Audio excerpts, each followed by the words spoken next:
Good Hello, afternoon. how are you? Well, How are you doing?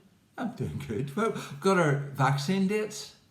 Yes, Yeah. although it was a bit of a, A kerfuffle, it was a bit of a, well, you did better than me, but it Yeah. took forever to get which I eventually got you.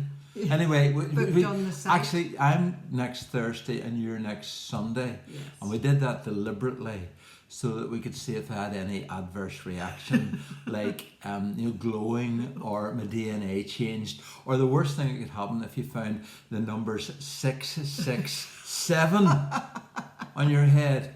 Ask me. Why 667? Well, it means that you're the neighbour of the beast. Jeff Lucas. Because they could be next door. Jeff Lucas will be complaining again that you're No, stealing I his didn't. material. No. He did. I didn't get that from him. I got a lot of stuff from him, mind you, but not that one. And also, Paul, whoever would have thought that we would have ended up being Twitchers? We've become obsessed with the birds in our garden. Yeah, we just saw a blackcap the other day. I know, and It's been around. Paul of course, put it on Facebook. But yes, it's been really wonderful. Although when I say Twitcher, I mean you've been a Twitcher all your life. To be fair, I always say Paul is the worst person to sit beside. Now we haven't had to do it recently, but to sit beside in a meeting, that's true. because he's like a child. He's so fidgety. I talk and make comments and twist and look at things. Like, do you remember all those years ago when God was really speaking to us at a meeting in Spring Harvest? Yes. About planting a In church. church, Now, we 81. even in those days, we didn't call it planting a church because we didn't know that's what it was all about. Yeah. But we felt God was prompting us to start something. in our own home. And, we were in this meeting and it was very powerful. And I really felt God was speaking to us. And I was thinking, well, like, unless he's speaking to Paul as well, there's nothing much I can do about this. And he was twitching and fidgeting and getting on. And I thought, he's not getting this. He's not hearing any of this. But it was. But he did. We got Fortunately, we got the same message. Yeah. Anyway, we've actually quite a few encouragers. So I would give a little update on what's been happening in our life without making us look too good. But there's a lot of good things. I suppose it's 10 years since I retired. And, my theory is everything changes every 10 years in your life. And I'll be 70 in May. Can you believe that? That I'm going to be married at 70. I'm far too young to be married to a 70-year-old. And so I think we've certainly felt over last year and the transition and the lockdown that it was a transition period in our lives and that God was going to do something new. In fact, I got a wonderful prophetic word from our very close and dear friend Keith, who we missed terribly. Keith Lockhart, about new season and staying at home. The reason the black cap, he's a twitcher, so I sent him, I said, saw this bird with a black head, and he says, very rare, used to migrate, but because of global warming they stay at home.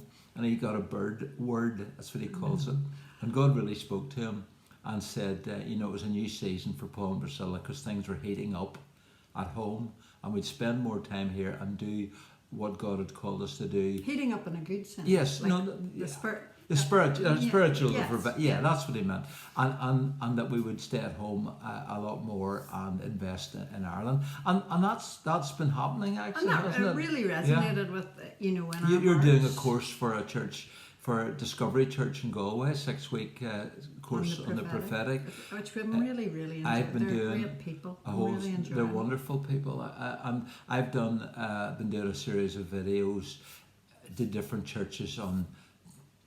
You name it, mostly leadership stuff, and it's been really rewarding. It's been not financially, but just in ourselves. And we've had a look. I suppose one of the things that we've seen recently is just out of the blue, a number of people contacting us and saying, and this is where it makes it what a big impact we had on their lives and how we were part of what God is doing, and thanked us so much and profoundly. Somebody had a dream and look back and just really encouraging stuff. And for me, it's the power of encouragement. Yeah. And it encourages me to encourage other people. It is amazing when people just send you that little message or that note, that just what it do, how it builds you up and how it strengthens you.